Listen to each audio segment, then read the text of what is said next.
satu segmen wawancara yang insya-Allah dapat menjadi semangat kita pada hari ini ya. Tidak terasa oleh kita ya. Tidak Kita terasa sudah sekali. macam saya.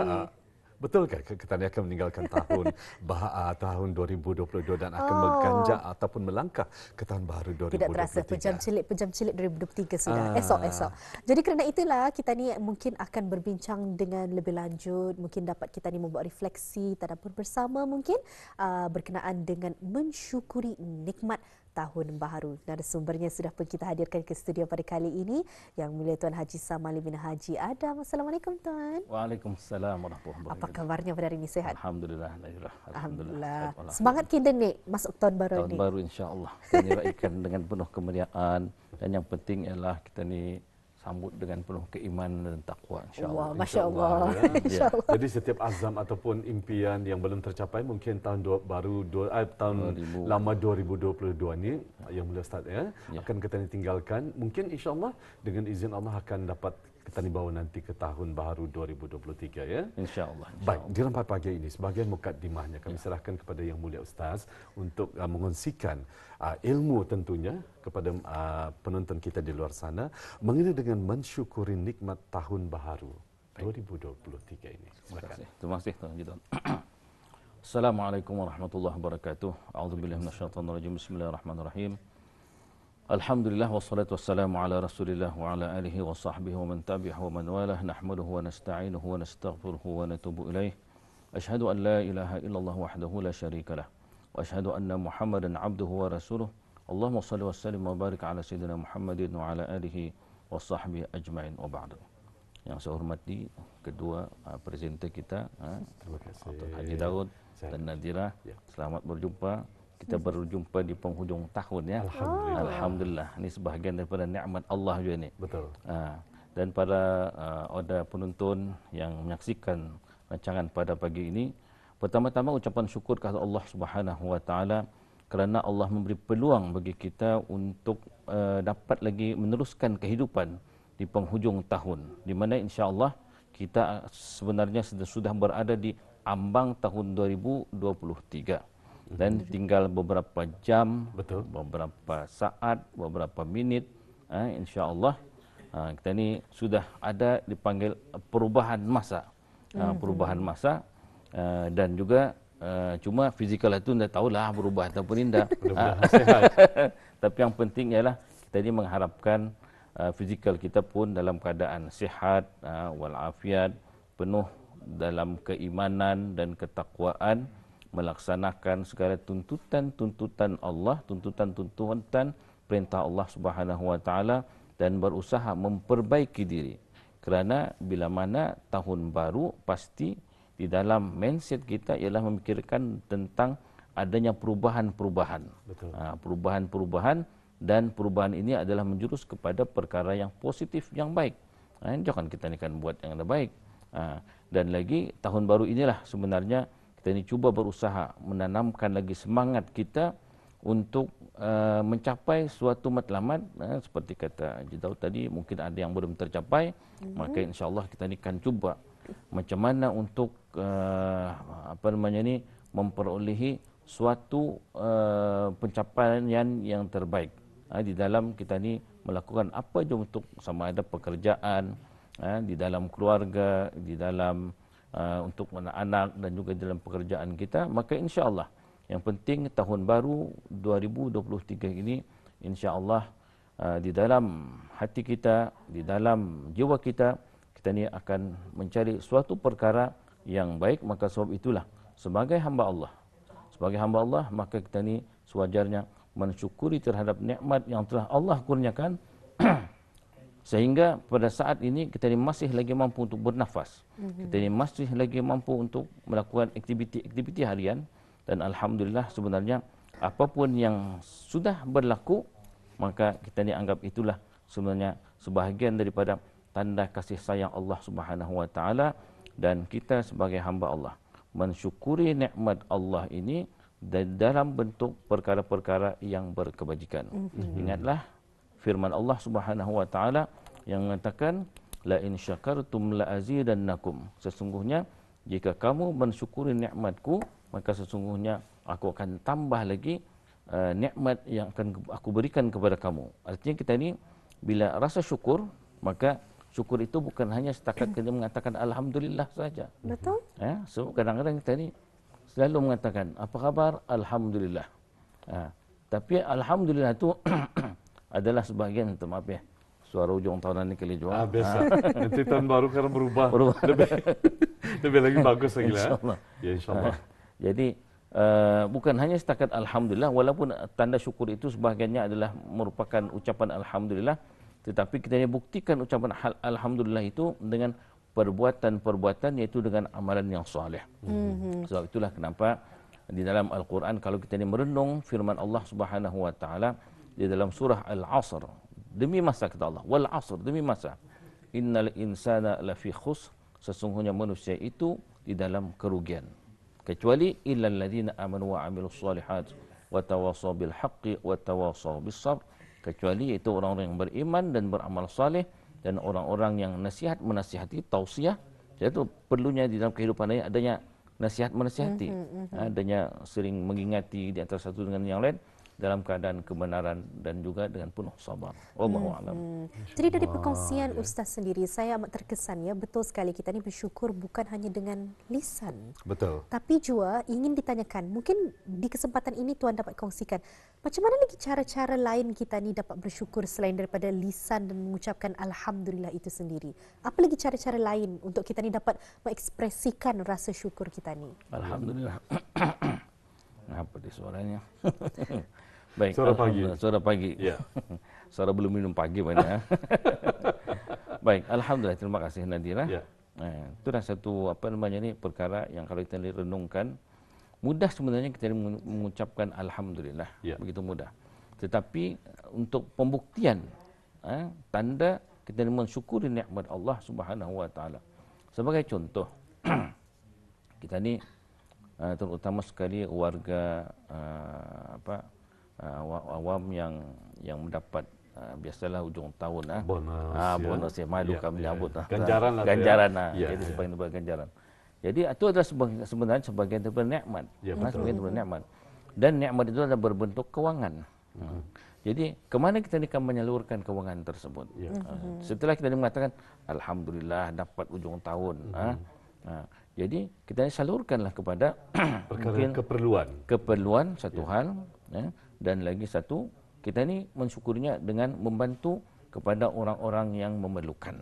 Contoh orang-orang susah.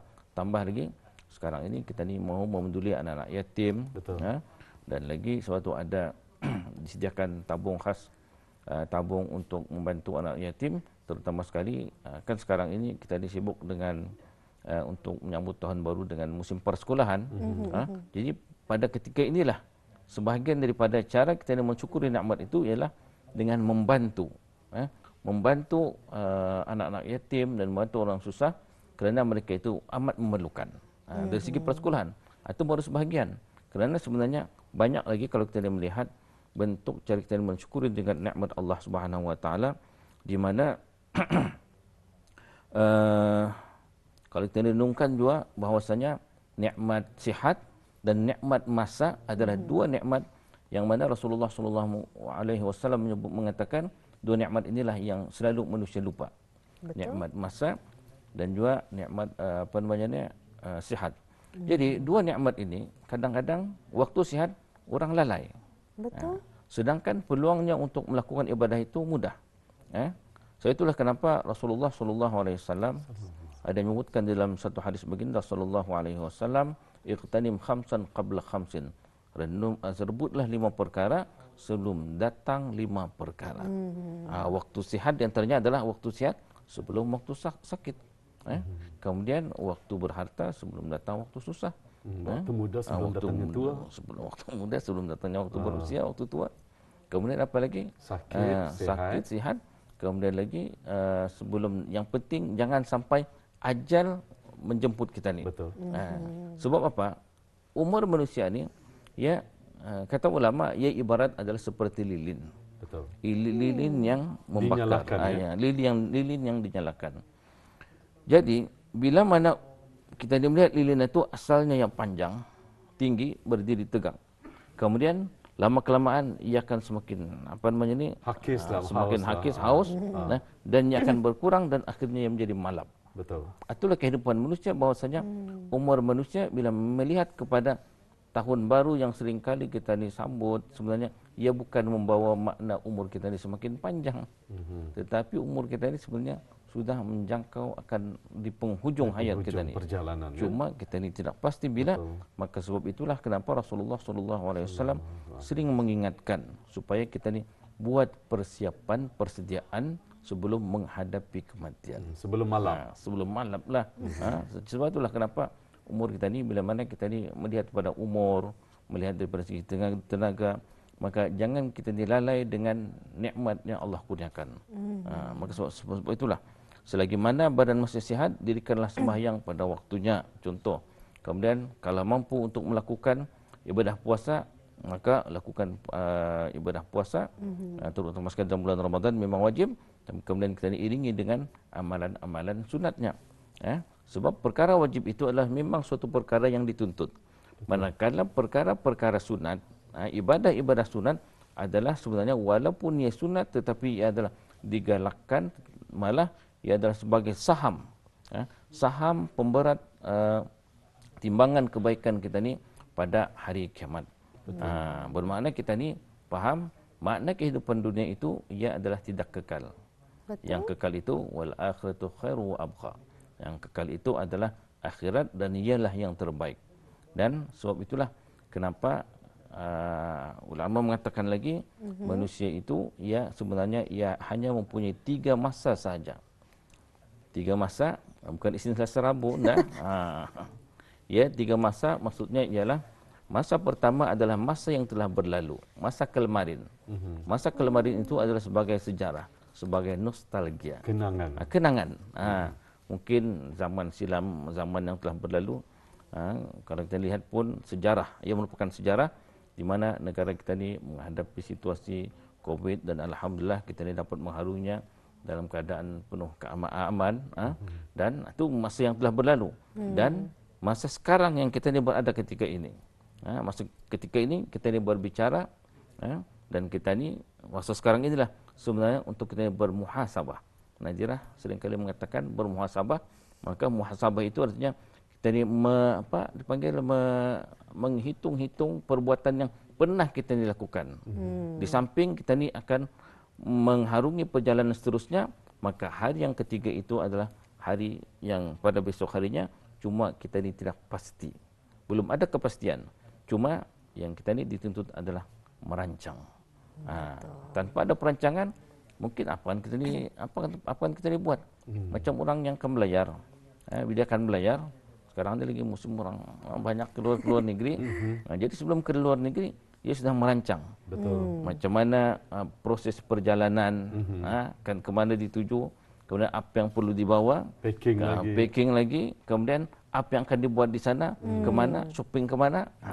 Jadi itulah kehidupan namanya. Itu kehidupan pada ketika ini adalah perlu pada perancangan dan cuma kita ni tidak pasti apa yang akan berlaku pada besok harinya.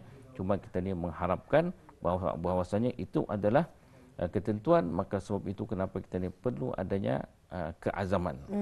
Keazaman itu kesungguhan, dan keazaman itu diiringi dengan sifat tawakal kepada Allah Subhanahu wa taala. Baik, yang mulia Ustaz, ya, seronok sekali bila kita memperkatakan mengenai dengan nikmat tadi mula-mula sekali, ya. Nikmat waktu dan juga peluang yang diberikan Allah kepada kita, apatah lagi tadi akan melangkah ke tahun baharu 2023 ini. Tetapi yang ingin kita ketahui juga akan mengenai dengan nanti malam, ada yang berniat untuk membaca doa selamat. Mungkin ada sedikit pandangan daripada yang mulia Ustaz. Macam mana cara kita ni untuk mensyukuri nikmat tersebut? Alhamdulillah. Baik, alhamdulillah.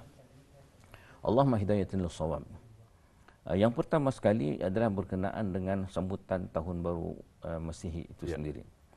Di mana sebahagian ulama sebenarnya ada yang bercanggah, mengatakan bahawasanya tidak perlu kita ni sambut tahun baru Masihi, sebab ia bukanlah tahun yang sewajarnya dirayakan oleh umat Islam. Hijriah. Kita ni hijrah. Tapi Masihi bukan. Baik. Sehingga yang mengatakan mengharamkan sama sekali. Kemudian dan ada sebahagian ulama juga mengatakan mengharuskan. Ya.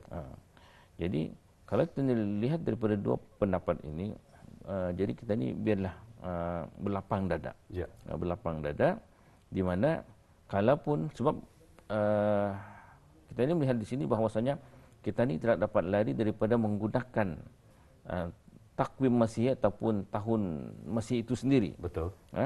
Sehingga di dalam urusan-urusan pentadbiran pun kita ni memang menggunakan tahun Masihi. Baik. Cuma sekarang ini adalah ulama lebih melihat bahwasanya kalaupun kita ni ingin melakukan, kerana ia sudah menjadi satu adat kebiasaan orang kita ni dengan sambutan tahun Masihi, cuma dalam bentuk cara itu sahaja. Ya. Cara sambutan. Cara sambutan. Ya.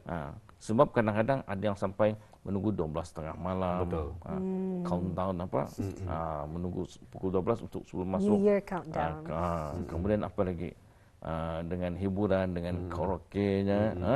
Jadi perkara inilah sebenarnya yang tidak digalakkan di dalam agama Islam.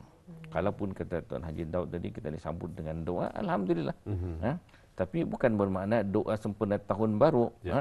Tetapi kita ini berdoa adalah kerana diberi kesempatan atau dipanggil mensyukuri. Mensyukuri. Sebab kehidupan kita ini tidak boleh lari daripada berdoa. Betul. Allah perintahkan kita ni untuk sentiasa berdoa kerana orang yang tidak berdoa itu adalah orang yang sombong. Betul. Jadi kita ni berdoa. Dan kebetulan berdoa itu adalah bertepatan dengan sambutan tahun baru. Jangan doa sampai tengah malam. Kalau kan bangun tengah malam, lebih baik lakukan qiyamul lail. Tahajud. Lebih baik daripada ia menghitung-hitung jam untuk sambutan tahun baru. Jadi di sini kita ni ambil kesempatan bahawasanya menjelaskan bahwasanya kalaupun ingin menyambut, jadi buatlah dalam bentuk yang sederhana, tidak membazir dan mengikutlah lunas-lunas Islam, seperti tidak ada percampuran di antara lelaki dan perempuan, dan juga ikutlah apa yang telah digarispandukan di dalam Islam, supaya tidak melakukan perkara-perkara yang dilarang. Kerana kita dimahukan negara kita ini adalah negara yang penuh kerahmatan. Betul. Negara yang mendapat naungan Allah Subhanahu Wa Taala. Alhamdulillah. Amat padat sekali ya perkongsian. Jadi tiada lagi macam lagi istilah buruk sangka ataupun bersangka yang indah baik, negatif dan sebagainya. InsyaAllah. Sebetulnya tergantung pada niat kita ni sebetulnya. Betul sekali. Dan mungkin di kesempatan ini juga Tuan ada ingin kongsikan kepada penonton-penonton kita ni di luar sana kata-kata terakhir, mungkin nasihat atau ucapan untuk penonton kita ni, silakan. Alhamdulillah, terima kasih Nazira. Pada penonton warga negara Brunei Darussalam, jadi saya ucapkanlah selamat tahun baru 2023 Masihi. Jadi dengan kedatangan tahun baru 2023 ini, marilah kita ni sama-sama menanamkan lagi tekad keimanan, ketakwaan kepada Allah Subhanahu Wa Taala, dan berazam memperbaiki diri untuk melakukan amalan-amalan yang soleh sebanyak mungkin, dan cuba berusaha kalaupun ada pernah melakukan perkara-perkara yang dilarang, maka kembalilah kepada Allah, bertaubatlah kepada Allah Subhanahu Wa Taala. Sesungguhnya hidup manusia ini adalah begitu terbatas. Yang penting adalah kita ni lakukanlah perkara-perkara kebaikan demi mencari keridhaan Allah Subhanahu Wa Taala. Insya-Allah harapan dan doa kita bersama ni ya Tuan. Dan kami di Rampai Pagi tidak lupa ingin mengucapkan ribuan terima kasih atas kesudian Tuan Ustaz kemari untuk berkongsi berkenaan dengan mensyukuri nikmat tahun baru ini. Mudah-mudahan bermanfaat ya. Mudah-mudahan. Tuan Ustaz, insya-Allah kita bersua lagi kesempatan. Selamat tahun baru Ustaz. Selamat tahun baru.